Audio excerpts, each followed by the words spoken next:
Olá, amigos da prevenção. Mais um episódio aqui do Mavcast, do Movimento Abril Verde Cast. E agradecendo a todos os técnicos de segurança, engenheiros, médicos e as pessoas que gostam de segurança e saúde do trabalho e atuam nessa área. Muito obrigado pela visibilidade que você está dando ao nosso trabalho aqui. Ficamos muito agradecidos. E queria ressaltar hoje a importância que é e o grande debate que está acontecendo em todo o Brasil sobre os riscos psicossociais que vai passar a valer na NR1 a partir do dia 26 de maio. E está tendo um grande debate. Pessoas profissionais, empresas vendendo esse serviço, né? As empresas preocupadas. E o que eu tenho sentido nesses últimos dias, e tenho até falado nas lives e nos debates que têm ocorrido e que eu tenho sido convidado, da importância que é esse trabalho que está sendo feito. Apesar dele já estar lá na NR17, né, sobre os riscos psicossociais, esse debate está crescendo. E eu estou achando importante esse debate, porque esse debate faz ressaltar e, no local de trabalho, fazer com que os trabalhadores sintam que estão sendo assediados. Está acontecendo isso já de fato. Os trabalhadores vão perceber antes de ficarem doentes. Porque geralmente quando eles têm um problema de saúde mental, eles já estão doentes. Na sua grande maioria já tem muitos tomando remédio por conta. Quer dizer, é como os professores, que existe até uma piada no meio dos professores, principalmente da área da educação infantil. Quando eu pergunto para um professor do ensino infantil, você está bem? Eles respondem, estou bem, estou medicada. Né? Então, isso é até uma brincadeira, até uma piada. Então, é um assunto seríssimo. Né? E nós, técnicos de segurança do trabalho, também podemos fazer. Podemos ajudar a preparar uma equipe na empresa para preparar as pessoas, né, para esse debate dos riscos psicossociais. Pessoal, não se apavore. Dia 26 de maio ainda tem um mês e pouquinho ainda aí. O Ministério do Trabalho está preparando um material para orientar, né? Claro, tem muita gente que está correto, está certo. Estão vendendo muito programa já, muito serviço nessa área, que é válido também. Então, é importante. Mas o importante é ter um propósito. Que todos nós, técnicos de segurança e quem vende esse serviço, esse trabalho, tenha um propósito com a segurança do trabalho. E quero hoje agradecer o convidado. Nosso convidado hoje estou muito orgulhoso e muito feliz, porque é um convidado, é um amigo de muitos anos, e que queria muito trazê-lo aqui. E tenho o privilégio hoje de ser amigo, né? Ele foi técnico de segurança, hoje é engenheiro civil, técnico em meio ambiente, técnico em radiologia, técnico em enfermagem. Vamos ver se eu lembro de tudo. Tem 10 anos da Polícia Militar, do nosso bombeiro militar do Paraná aqui, né? Então, é um amigo de muitos anos, daqueles que viajou comigo de carro para Londrina, para Umuarama, para um monte de lugar do Paraná inteiro, né? Fazer o papel do Sintespar. Então, é um orgulho poder trazer e trocar ideia com alguém que há muitos anos a gente sempre esteve próximo, né? E trocando ideia sobre segurança e saúde do trabalho. Até foi uma das primeiras pessoas, né, que aqui no Paraná, que esteve junto com o nosso amigo Cosmo Palácio. Né? Ele foi uma das pessoas, o Paulo Roberto da Costa Serrano, foi uma das pessoas que que ajudou o Cosmo no grupo SESMIT que ele criou, que nos últimos anos, antes de mudar a tecnologia, o avanço da tecnologia, chegou a ter 20, 30, 40 mil pessoas, e que o Cosmo ajudou muita gente. E uma das pessoas que ajudou o Cosmo nesse trabalho foi o Paulo Roberto da Costa Serrano. E até nós estávamos lembrando esses dias que quando começou a surgir a internet, né, nós entramos numa plataforma lá E eu, Paulo Serrano e o Cosme, mais um amigo de São Paulo, em 4 ficamos no ar, alguém de Minas Gerais, se eu não me engano. E eu e o Paulo Serrano daqui de Curitiba, o Cosme em São Paulo, e nós conseguimos conversar via internet. Aquela época, para nós, foi uma descoberta. Achamos aquilo maravilhoso, né?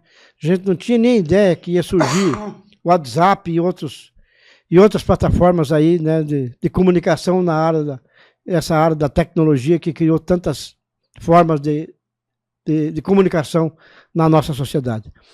Obrigado, Paulo, seja bem-vindo. Conta para nós aqui como é que você entrou na área de segurança e saúde no trabalho. Então, boa tarde, obrigado, Adir, pelo convite. A honra, na verdade, é minha. E você pegar o seu tempo, o tempo de todos, principalmente dos ouvintes dessa conversa, e falar um pouquinho do meu início.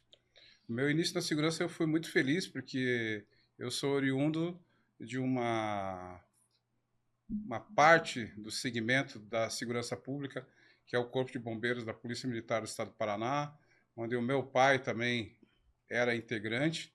Tive a oportunidade de trabalhar com meu pai e tenho bons amigos dentro dessa casa, onde a ideia sempre é prevenir, salvar e combater, né? Existe uma canção que resume a missão do Corpo de Bombeiros, do Soldado do Fogo, então o dito Sapador, que é uma canção do Soldado do Fogo. Então o meu início foi já prestando serviço para a terceira pessoa. Então dentro do Corpo de Bombeiros, em conjunto com todos lá, independente da patente, seja do praça ou os oficiais, a ideia era sempre prestar serviço de atendimento e urgência dentro do Corpo de Bombeiros e a fim das pessoas, do bem público. Lá nos anos 90, eu fiz o curso de técnico de segurança e onde eu conheci o Adir. Então, o início fisicamente de conhecer o Adir de Souza foi em 1990, em janeiro, onde ele entra na sala junto com uma outra pessoa chamada Feliciano, e o Adir ganha espaço na sua voz, ganha tom, ganha tônus e começa a falar sobre a profissão de segurança do trabalho. O que ela é, o que ela faz, a importância. E num pedaço dessa conversa ele deixa muito claro que a prevenção de incidentes é conjugada na terceira pessoa, ou seja, para eles, e não na primeira pessoa. E eu me identifiquei e entendi que eu estava no caminho certo, que seria uma continuidade da atividade bombeiro, né? Fazer algo por alguém é gratificante. Eu sempre brinco com alguns amigos que tem algumas coisas que todas as pessoas deveriam ter a oportunidade de ser. Uma delas é ser pai, o outro, é claro, nesse binômio, ser mãe. E isso é gratificante, mas é muito gratificante você poder fazer algo por alguém. O bombeiro deu esse start e a prevenção de acidentes, o mundo da segurança do trabalho deu. Eu sempre tive a preocupação de crescer intelectualmente para que o meu empregador pudesse, quando eu fosse sabatinado, alguma dúvida, teria uma resposta mais assertiva. E daí nessa caminhada de escola, de banco de escola, eu fiz o curso técnico de segurança em 90, depois fiz o curso de técnico em enfermagem, técnico de meio ambiente e técnico de radioproteção. O curso técnico de radioproteção aconteceu na época que eu trabalhava na Companhia Cervejaria Brahma, aqui em Curitiba, é no centro da cidade, fica na rua Getúlio Vargas, e eles compraram alguns medidores de nível e de densidade para fazer a verificação das latas, das bebidas, que era um processo muito arcaico, era muito visual, era muito... tinha um setor lá que era expiação, onde o funcionário ficava numa Era condição analógico. numa condição não ergonômica, não desfavorável, e foi colocado esses medidores com uma fonte radioativa. Desculpa. Então, essa situação foi o que me fez fazer e ganhar esse curso de radioproteção, que é a parte de proteção de fonte radioativa. E eu continuei estudando, entendendo que você sempre tem que buscar conhecimento para entregar para o seu empregador, para os seus colegas de trabalho, para os seus colaboradores. Então, mais tarde, fiz a graduação de Engenharia Civil, após em Engenharia de Segurança do Trabalho, fiz um MBA em Qualidade e Logística e uma pós também na parte de perícia ambiental. Então, esses assuntos têm a ver com o nosso mundo de QSMS, que é o mundo de qualidade, segurança, meio ambiente e saúde.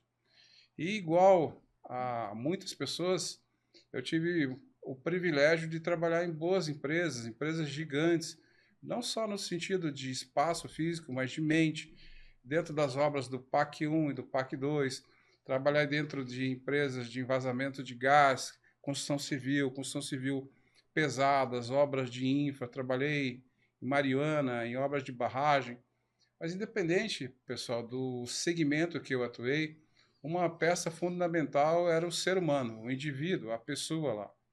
E eu tive muita sorte e privilégio de, além de trabalhar nessas empresas, conhecer e conviver com pessoas gigantes. Uma delas é o Adir de Souza, uma referência, um ícone na área de segurança do trabalho em todos os sentidos. Né?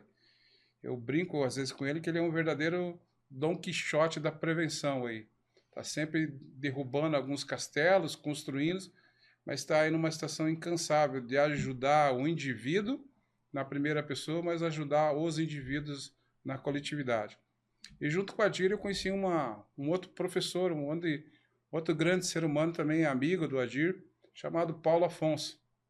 E junto com essas pessoas, principalmente esses dois, a gente teve a oportunidade de ter um trabalho humanizado, aquele que você chegava na fábrica ou numa obra e você sabia o nome da pessoa, o apelido, qual era a condição dele com o filho, com a esposa.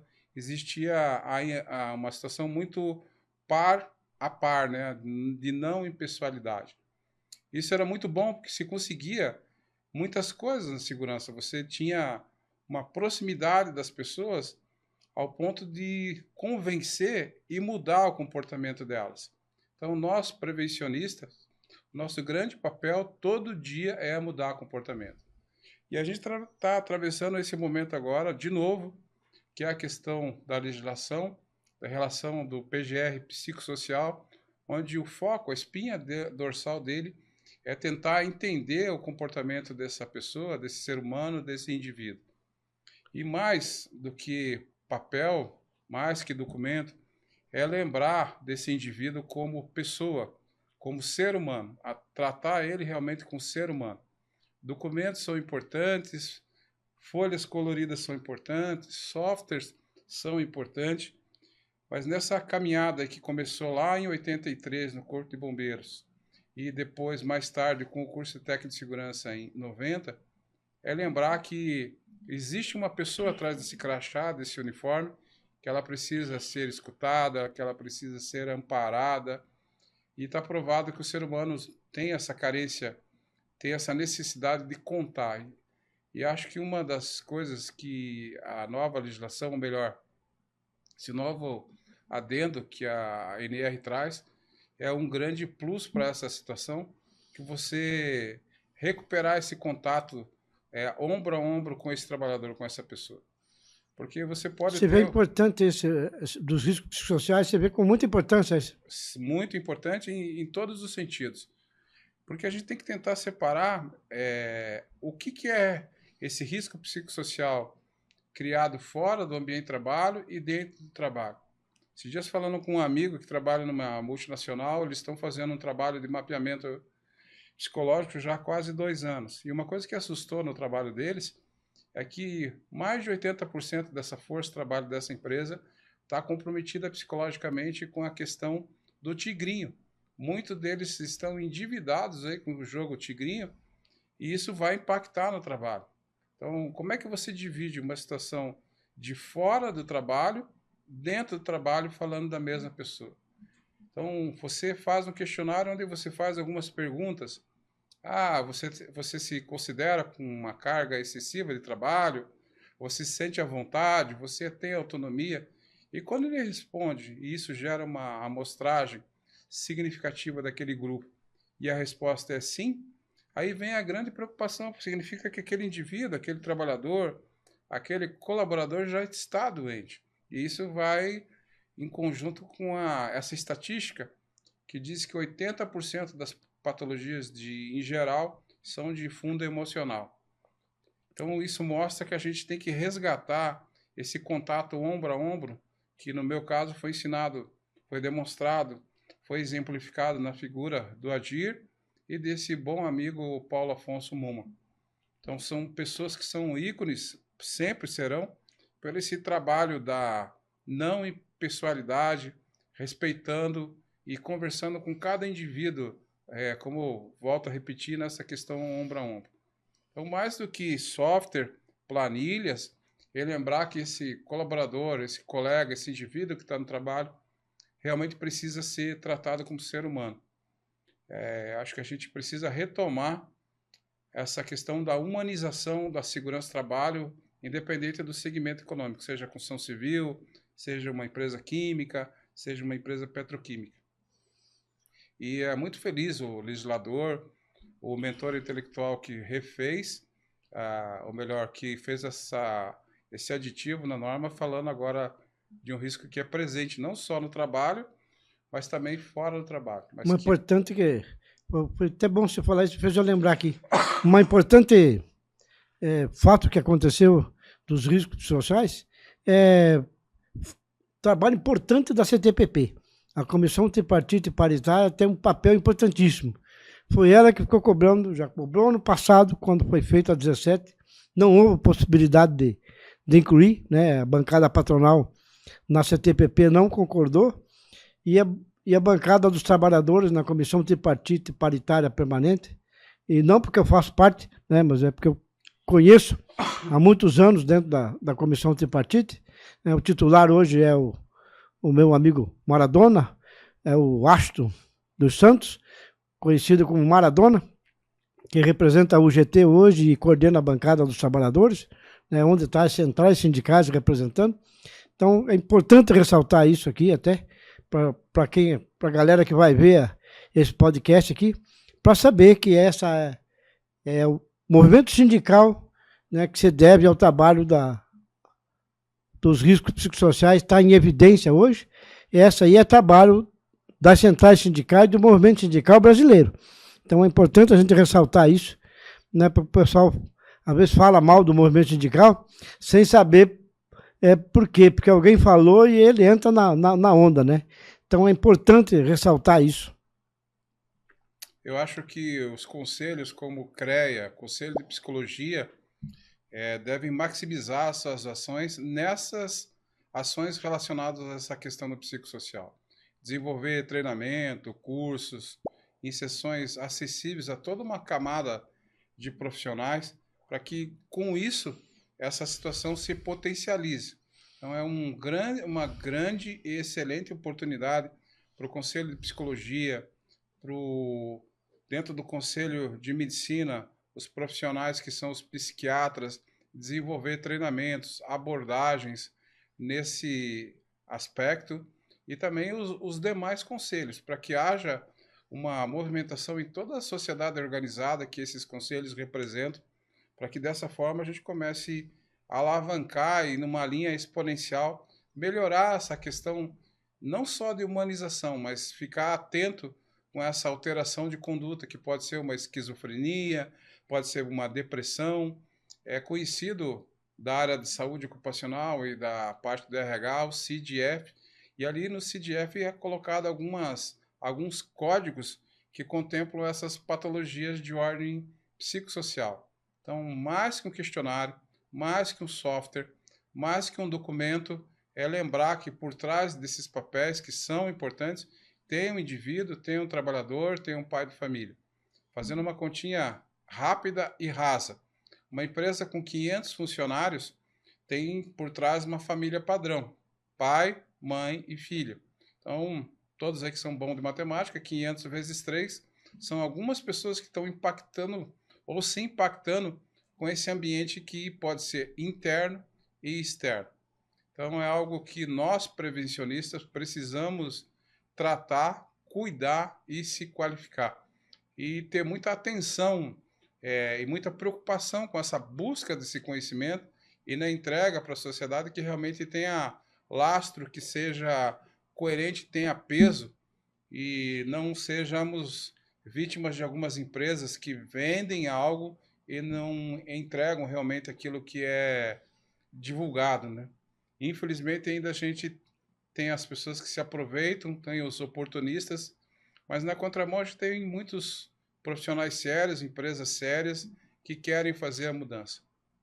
Assim como o Adir pegou o seu tempo, num tempo não muito longe, né? 1990 ainda é um tempo recente, eu tenho 58 anos, agora em maio 59, e boa parte do meu tempo foi dedicado à segurança do trabalho, à prevenção de acidentes, convivendo com pessoas como o Adir e convivendo com pessoas como falei, o Paulo.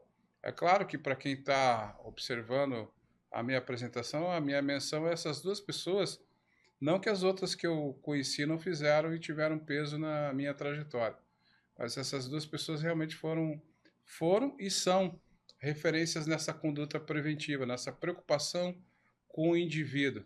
Então, eu acho que a gente tenho certeza que a gente precisa buscar melhorar a nossa qualificação, o raciocínio, o pensar algo que dói a cabeça e dói a bunda, porque depois de muito tempo trabalhando ainda, você encontrar uma sala de aula é uma coisa que cansa, mas é a hora que você dá a entrega desse conhecimento, é algo que realmente te dá um reconhecimento porque você fala algo com conteúdo.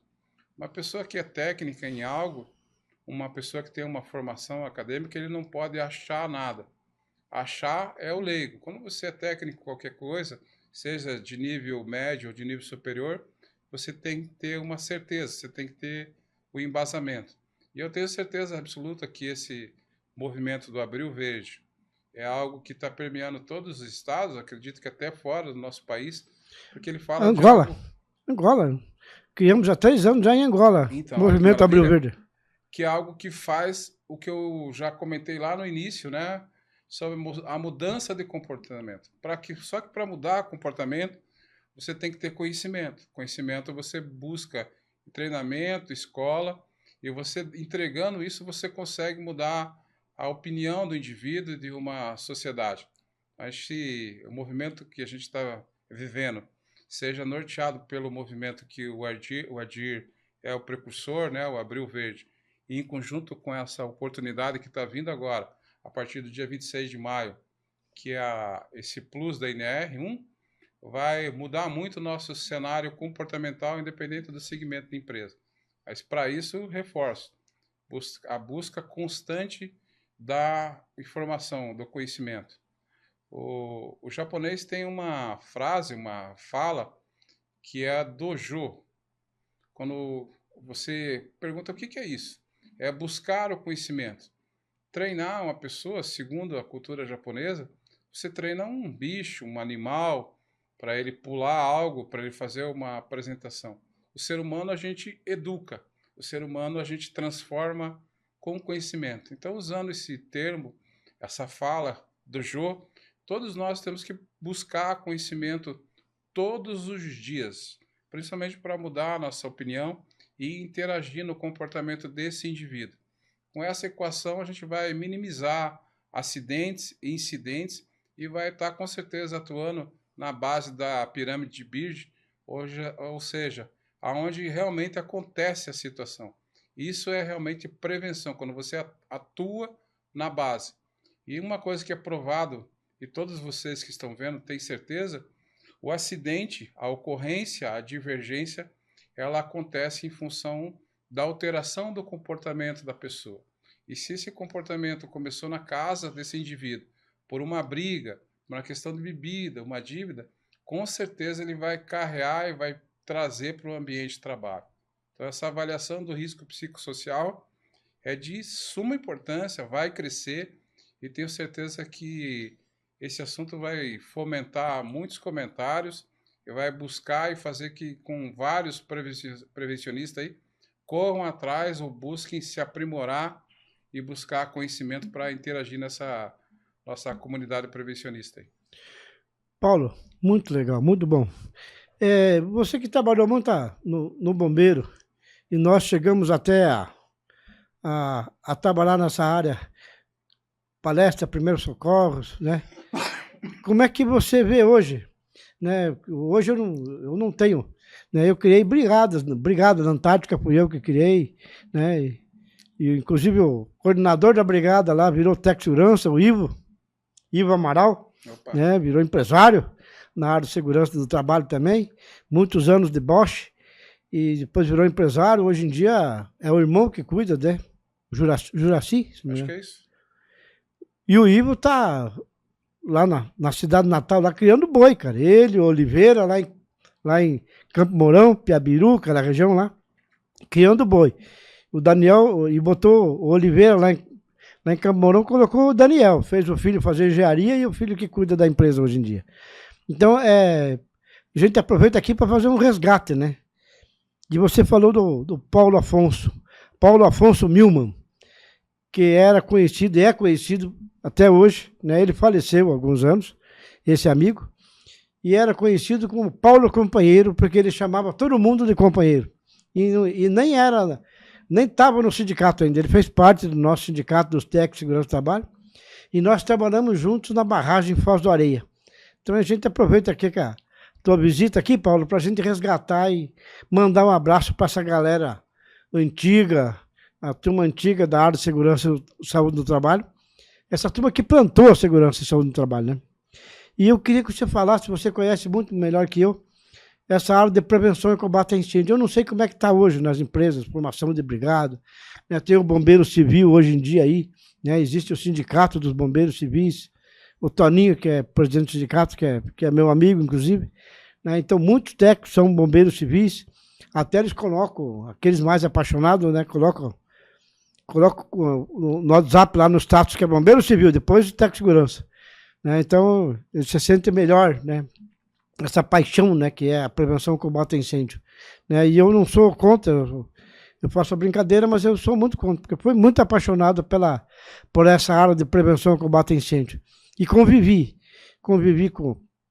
muito com bombeiro, né? Na Antártica a gente ia fazer o treinamento lá em Pinhais, né? Agora é a sede do BOP lá, cara.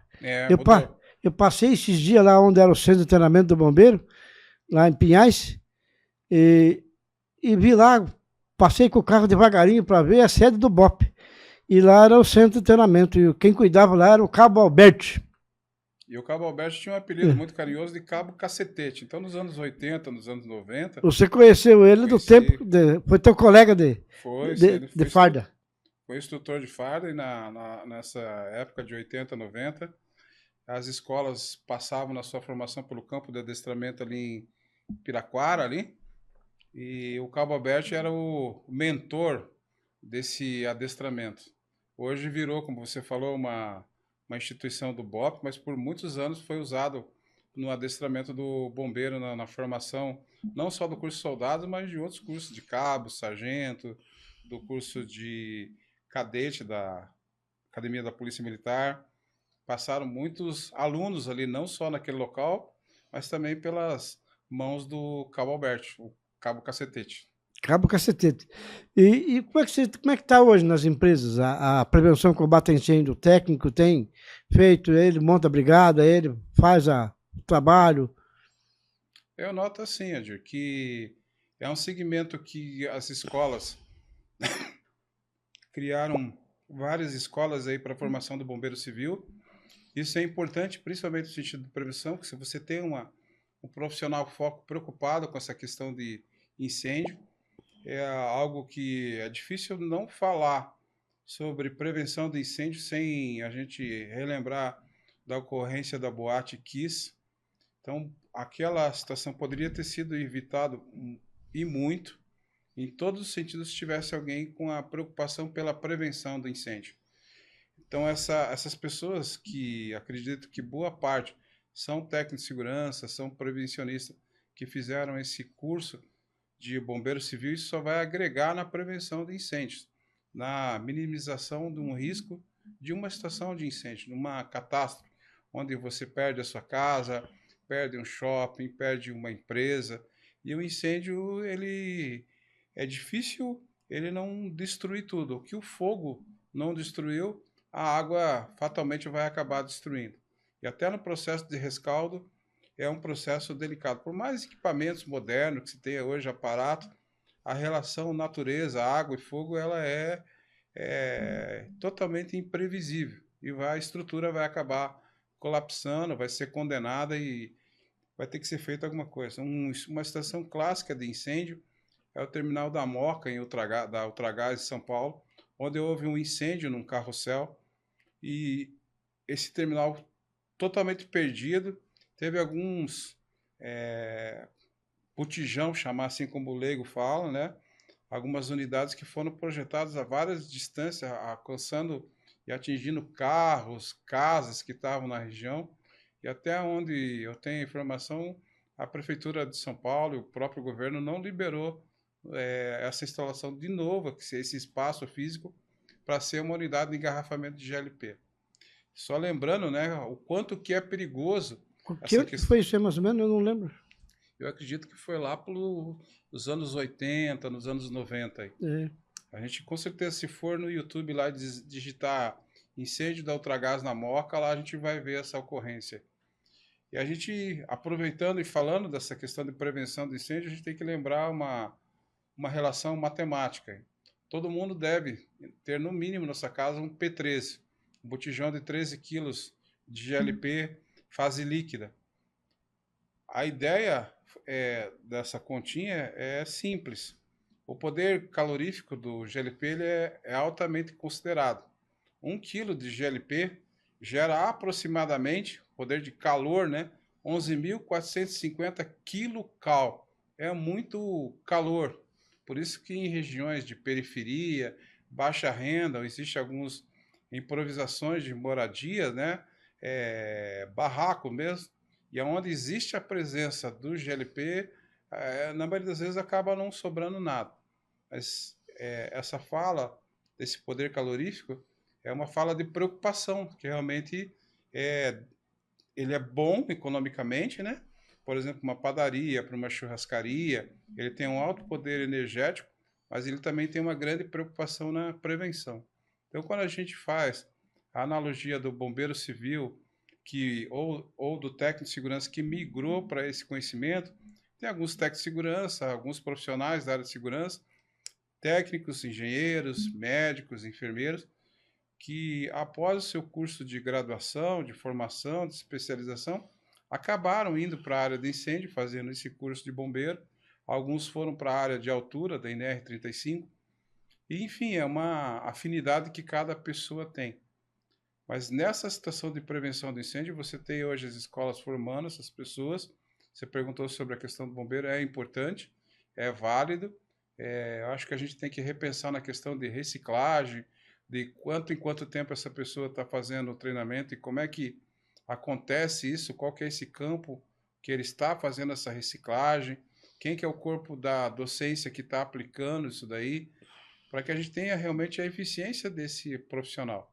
Porque não adianta você fazer um curso e não praticar ou não se atualizar, como qualquer outro curso que você faça a nível de extensão, graduação e de especialização.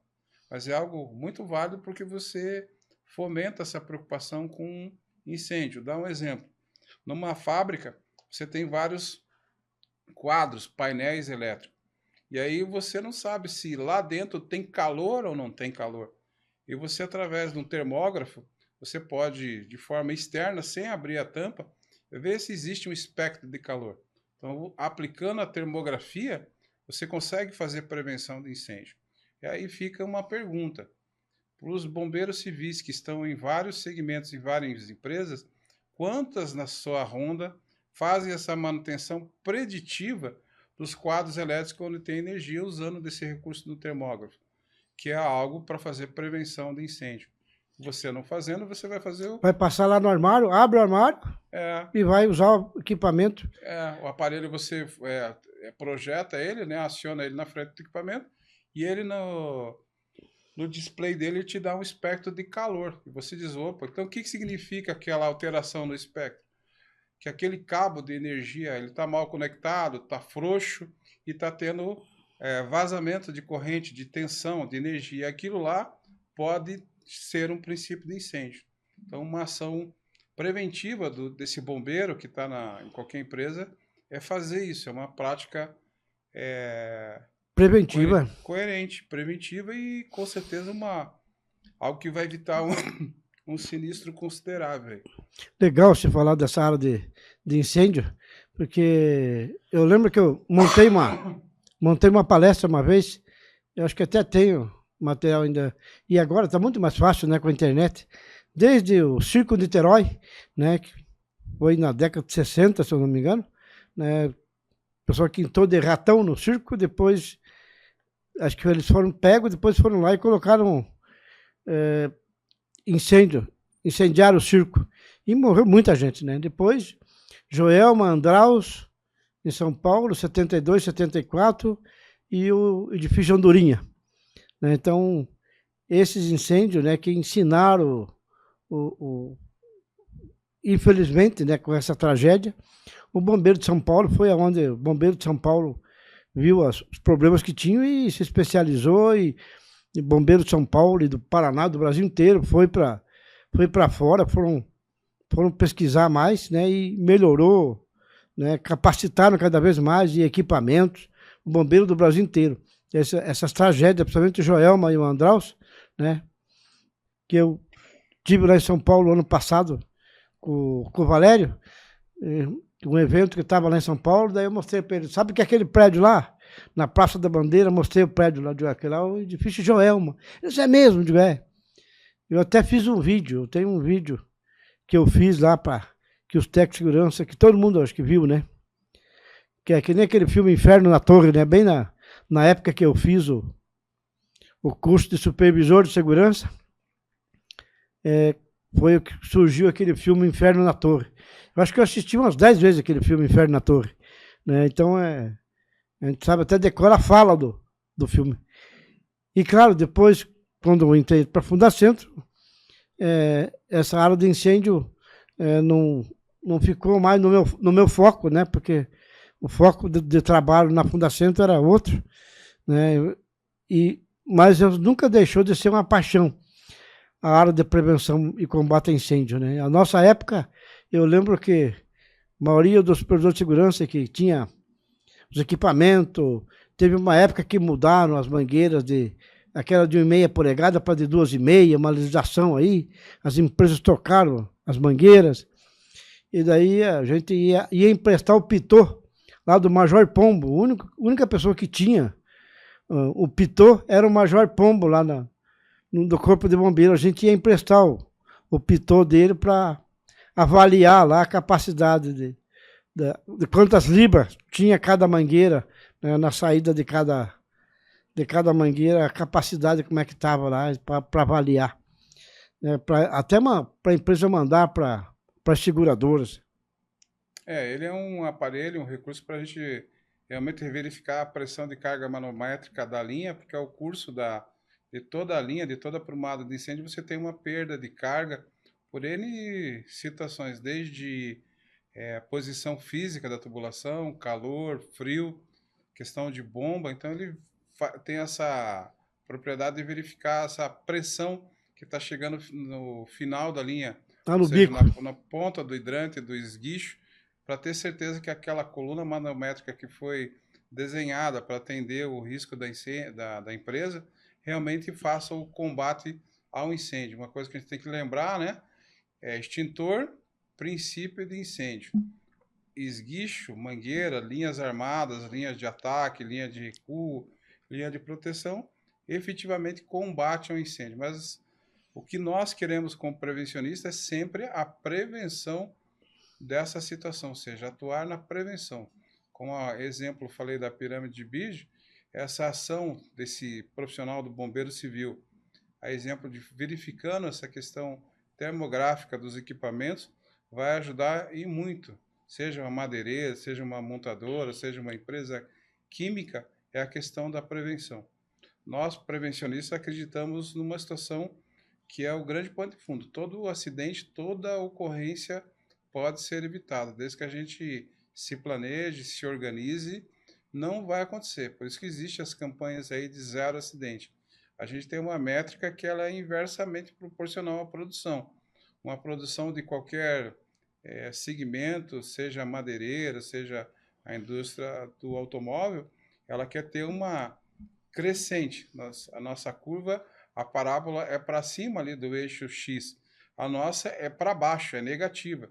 Então, na relação que sobe a venda de um produto, de um material, seja lá qual for, a nossa relação é inversa, é para baixo, né? Ela é negativa.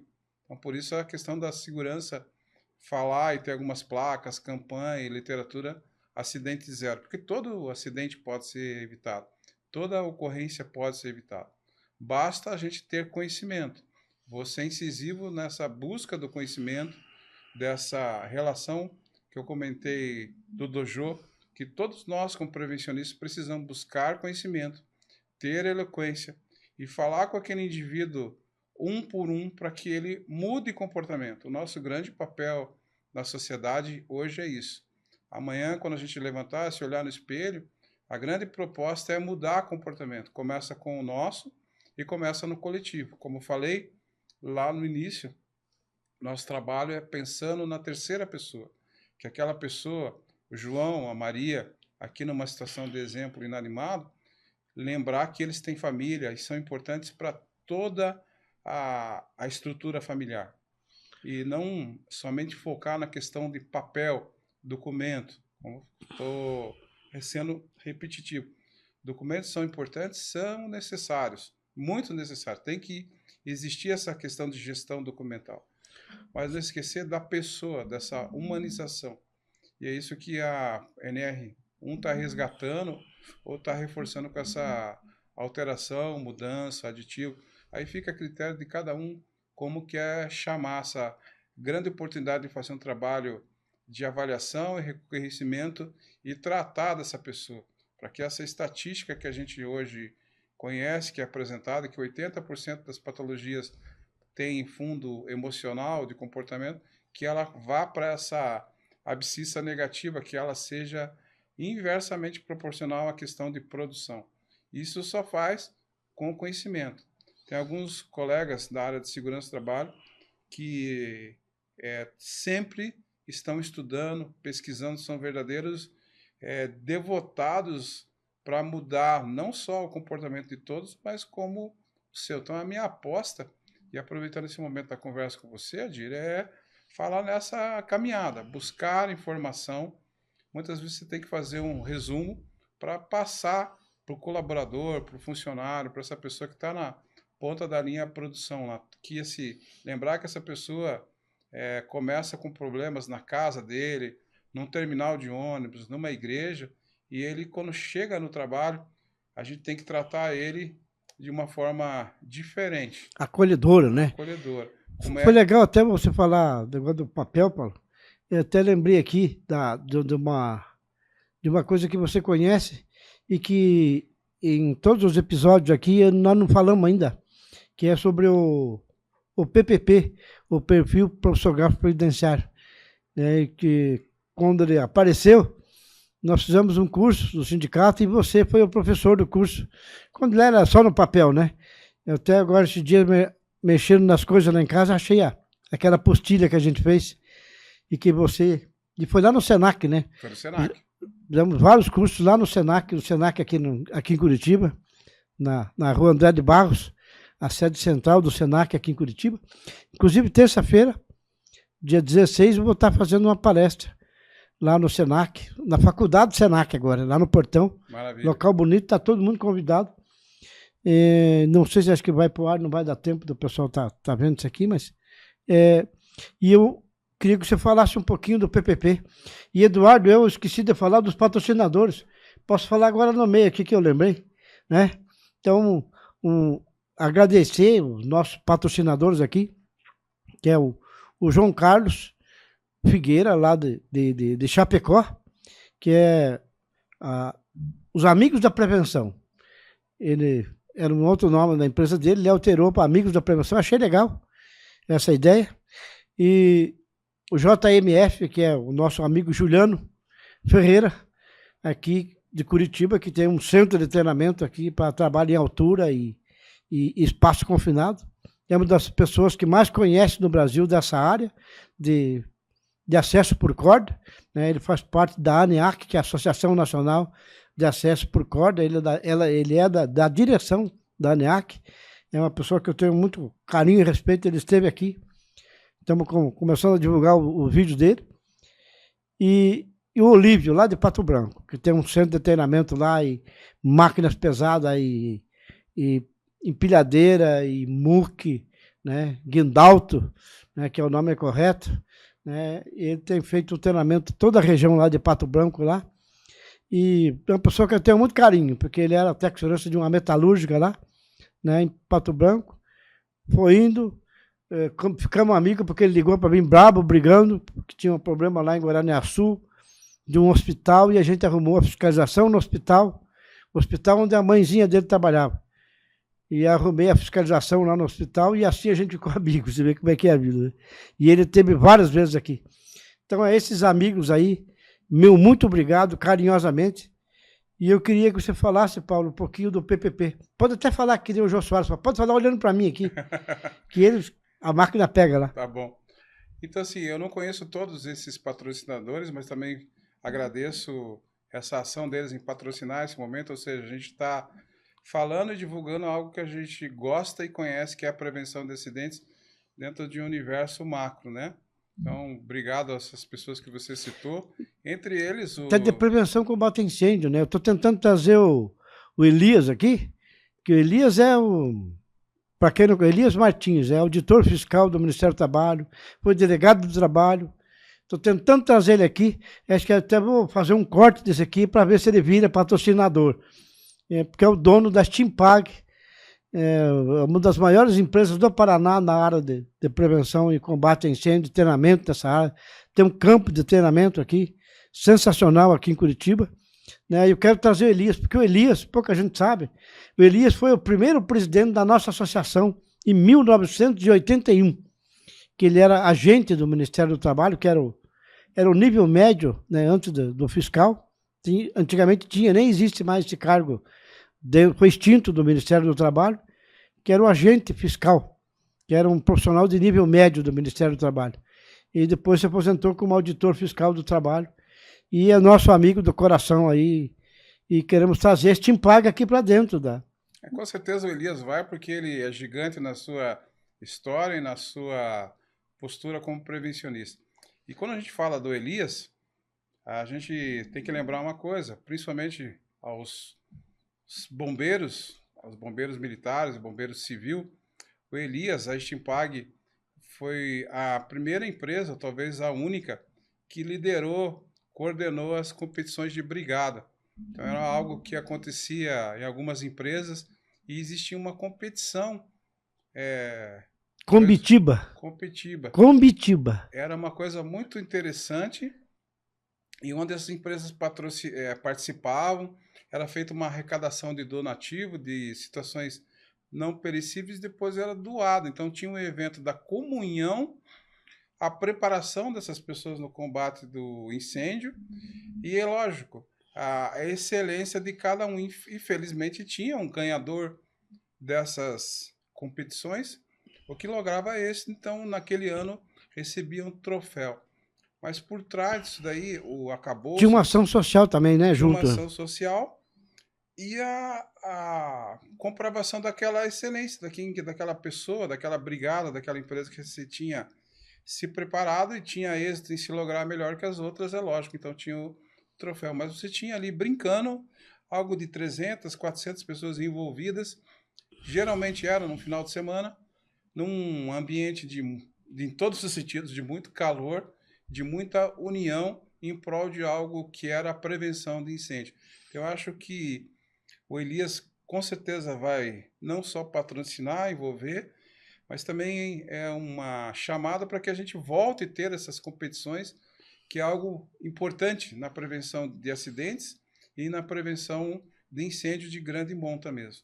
Assim como nas empresas, aquelas empresas que existe o bombeiro, que ele faça um trabalho de prevenção nas escolas que estão próximas da sua residência, na igreja.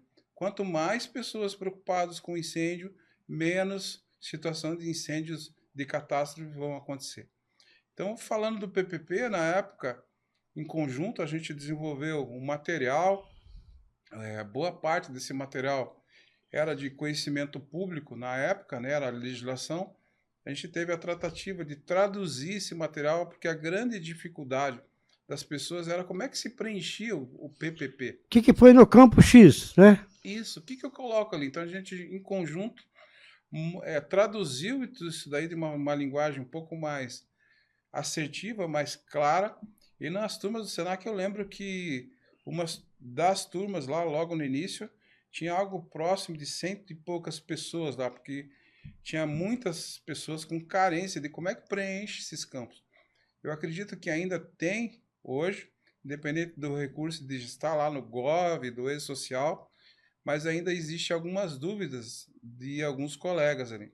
Hoje em dia ele é tudo digital, né? Tudo via. Tá tudo no portal lá. Tudo no Sogov. Sim. Então, desde que as empresas façam esse carregamento desses arquivos, ele funciona.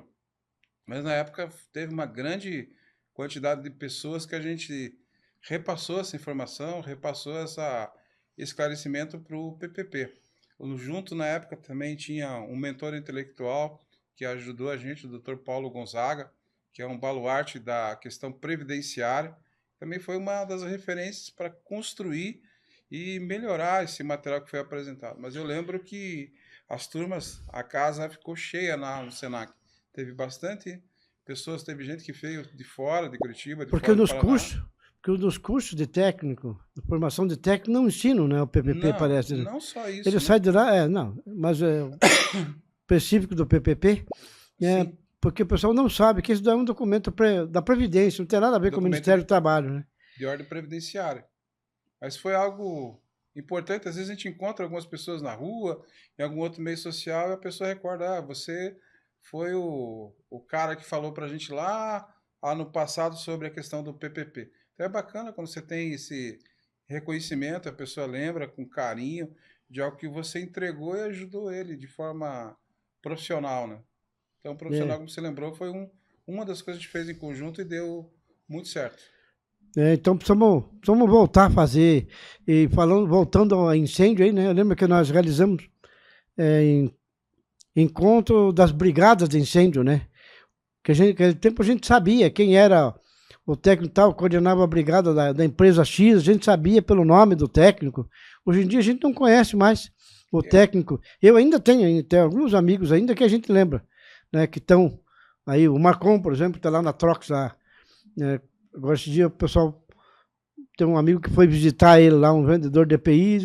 Tô aqui eu digo, então você vai visitar o Marcon aí, estou na porta da Trox. E como é que você sabe? Digo, é meu amigo de muitos anos.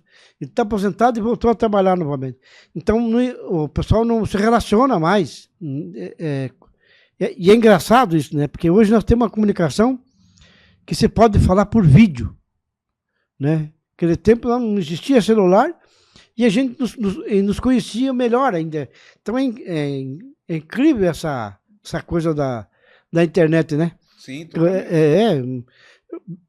porque a gente imaginou que ia facilitar. Hoje em dia, nas grandes empresas da Cidade do Céu, a gente sabia quem que era os técnicos, né? Lembra? Sim.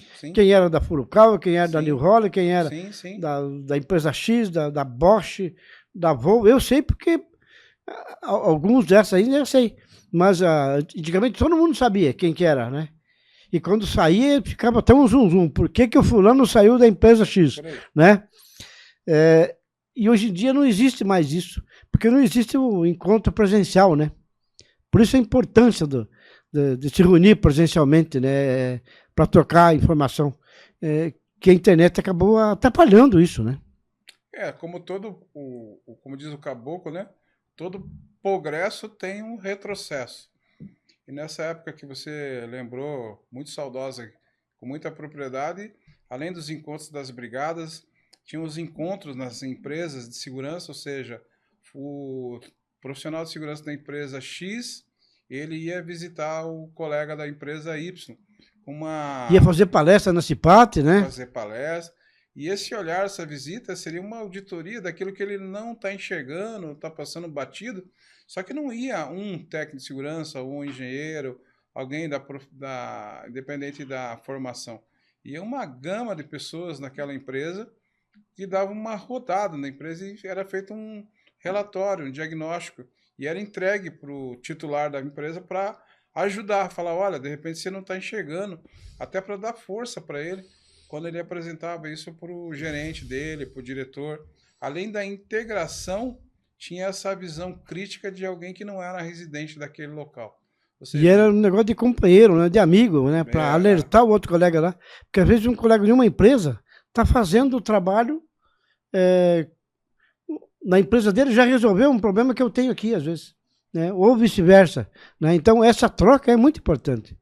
eu acredito que tenha ainda alguns PANs funcionando, principalmente na região de Araucária, mas lembrando que esses PANs eram, os programas de auxílio mútuo eram meio que espalhados, polvilhados por quase toda a cidade.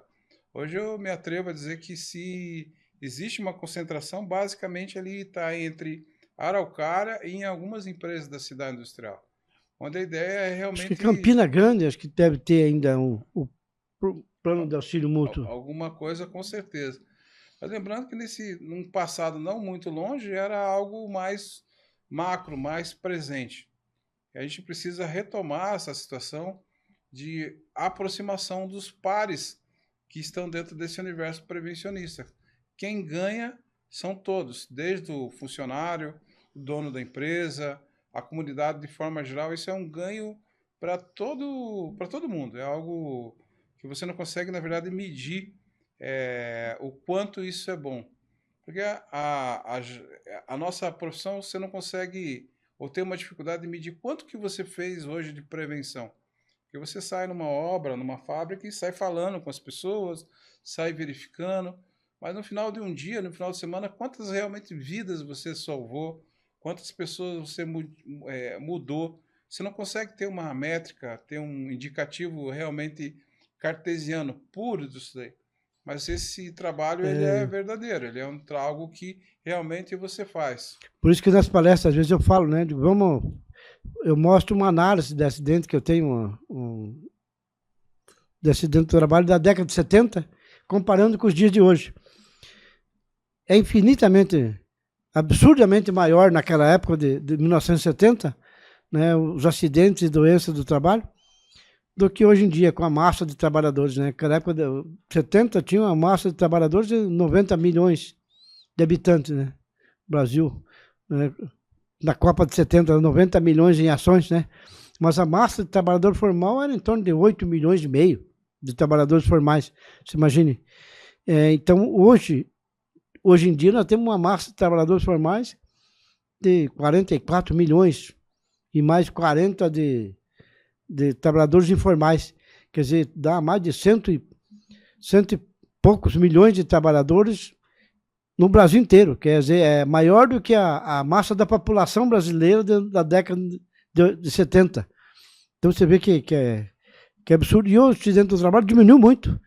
E eu digo, com certeza absoluta, quem diminuiu esses acidentes do trabalho da década de 70 até hoje, claro, com a ajuda dos engenheiros, dos médicos, de todos os pensadores na área de segurança e saúde do trabalho, mas a maioria, que somos nós, técnicos de segurança do trabalho, com certeza fomos nós que tivemos um peso muito grande, né? Queiram ou não, né? Pelo número de profissionais, nós somos em torno de 120 mil profissionais técnicos de segurança do trabalho no Brasil inteiro, atuando, né? Formado é muito mais, mas atuando de verdade na área, né?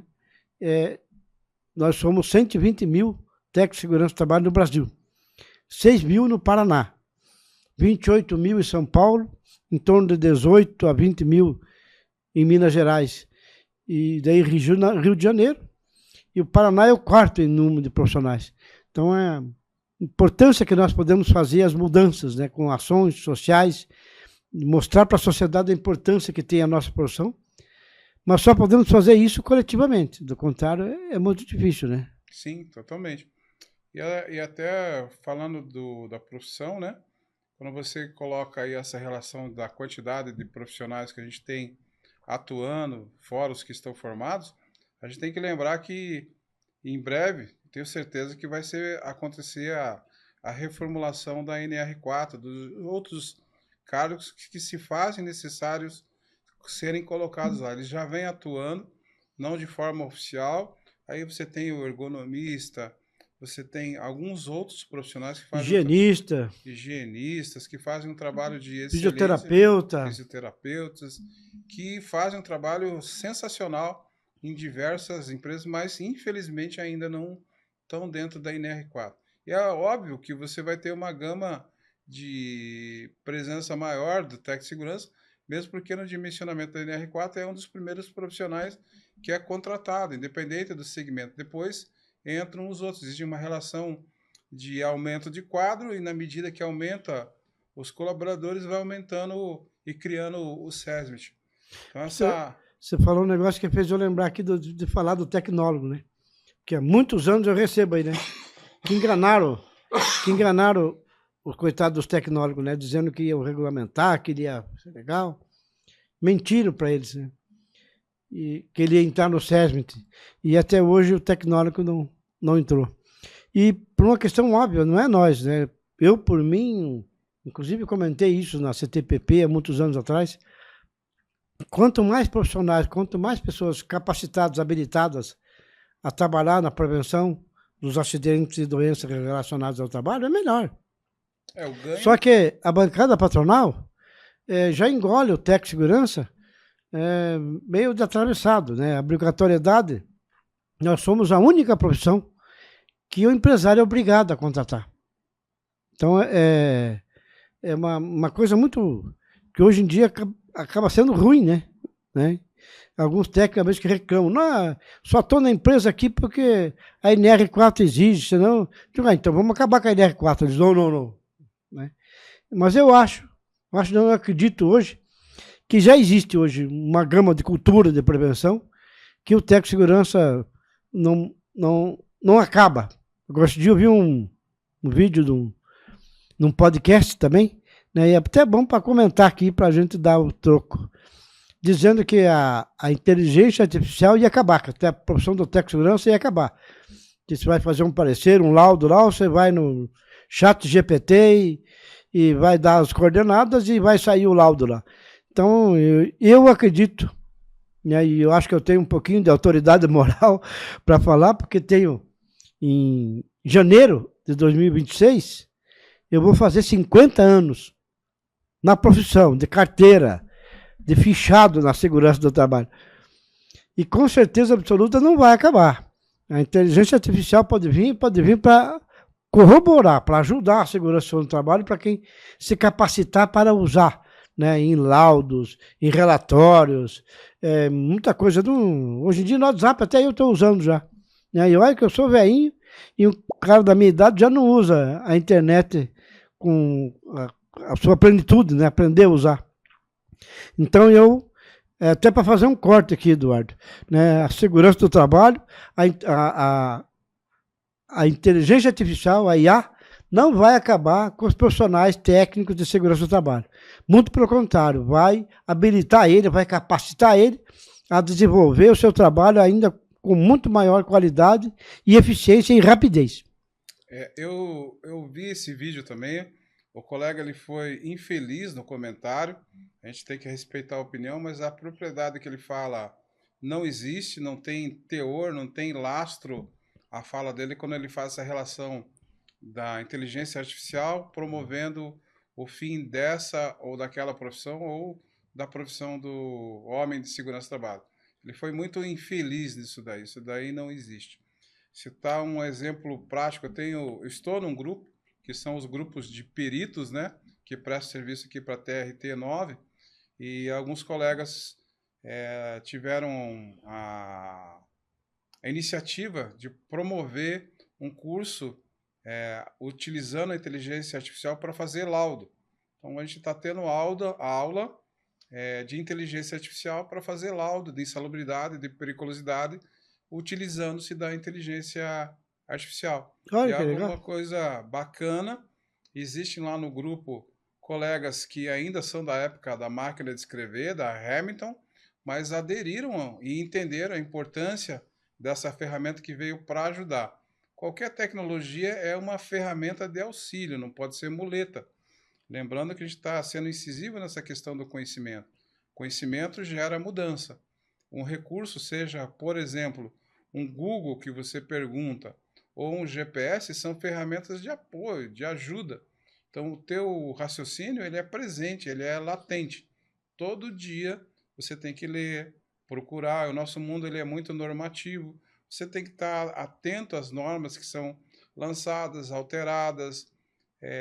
Mesmo que exista uma legislação comentada, é importante você ler, mas, infelizmente, algumas pessoas de alguns grupos engessaram as suas ações no copiar e colar. Essas pessoas, elas estão numa vala comum de inércia. E o profissional que sai dessa vala de inércia é esse o cara que se destaca. É esse o cara que faz algo diferente. Maravilha, Paulo. Voltando a falar da estatística dos acidentes, você comentou, mas só frisando que toda essa questão de ocorrência, a gente ainda não abordou a questão da subnotificação. Um exemplo, você tem o flanelinha na rua, você tem o motoboy, e todas essas pessoas têm famílias, sofrem acidentes, vão estar afastadas, vão gerar doença de ordem psicossocial e ainda não está dando a tratativa para essas pessoas. Você lembrou bem, Paulo. Portanto, você está falando do trabalhador informal. Isso, da informalidade. Por isso que eu tenho falado em 2 podcasts passados aqui, 2 episódios, da importância que é da conferência que está acontecendo em todo o Brasil. Inclusive, amanhã teremos da UGT, da Central Sindical, dos 1.700 sindicatos, tem participação de sindicatos do Brasil inteiro.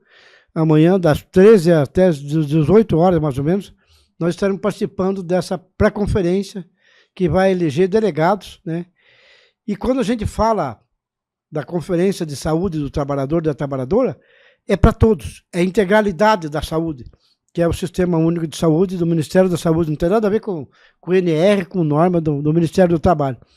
Então, a importância da gente tornar a segurança e saúde do trabalho política pública, né, que vai culminar com a Conferência Nacional, da 5ª Conferência Nacional em agosto, da Saúde do Trabalhador e da Trabalhadora, em agosto, em Brasília.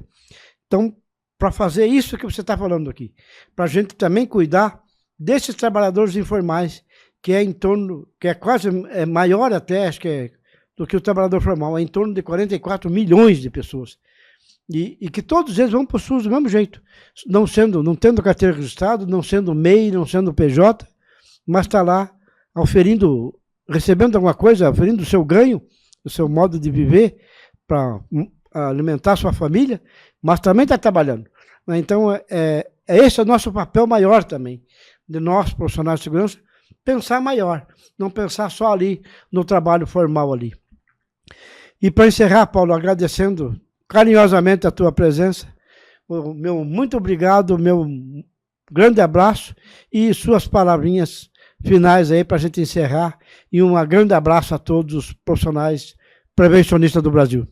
Novamente agradecer esse espaço que você cedeu, fisicamente e virtualmente, para a gente fale e lembre algumas questões que a gente já pontuou, e lembrar do indivíduo, e no início da fala eu falei sobre a coletividade. Ou seja, não é porque a pessoa não tem um registro em carteira que você não vai se preocupar com ele, que seria esses trabalhos informais. A gente tem que lembrar que ele é uma parcela produtiva da nossa sociedade e tem que ter essa atenção. Estamos se recuperando de uma gripe, então, novamente, desculpa, e estamos tentando se cuidar, mas vai dar certo, logo, logo está melhor. Então, desculpa aí pelo ruído da tosse. Acho que essa oportunidade que foi única, só tenho a agradecer a você, Adir, pela essa liberdade, pela essa amizade que já tem alguns anos. Espero que dure mais uns 100 anos, se a gente continue promovendo e lembrando que a gente tem que fazer algo pelo coletivo, sempre na terceira pessoa, independente desse registro formal ou não, né? Esse é o nosso papel, mudar o comportamento, que aquela pessoa não se machuque, não se acidente. E a você que está vendo isso e que é da área de saúde ocupacional, vou te pedir um favor.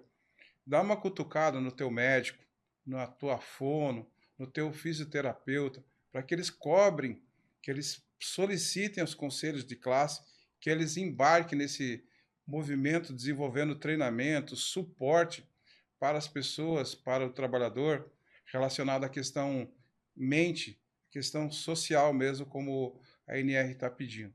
A exemplo de um trabalho excelente que é conduzido aqui no Conselho Estadual de Saúde pelo Eliseu, eu já trabalhei em empresas que a vigilância sanitária foi na empresa fiscalizar, na época pedindo PPRA e documento, ou seja, uma ação presente, forte da área de saúde. Então, não só o Eliseu, no Conselho Estadual, mas outros colegas dos conselhos municipais que se integrem cada vez mais e que a gente não enxergue só a ANR, que a gente saiba que tem um braço, que tem uma opção para fazer prevenção, que são os conselhos municipais e os conselhos estaduais, que a gente participe, que a gente se integre e que a gente use desse recurso para realmente fazer prevenção. É isso, Adir. Obrigado. Um abraço. Um abraço.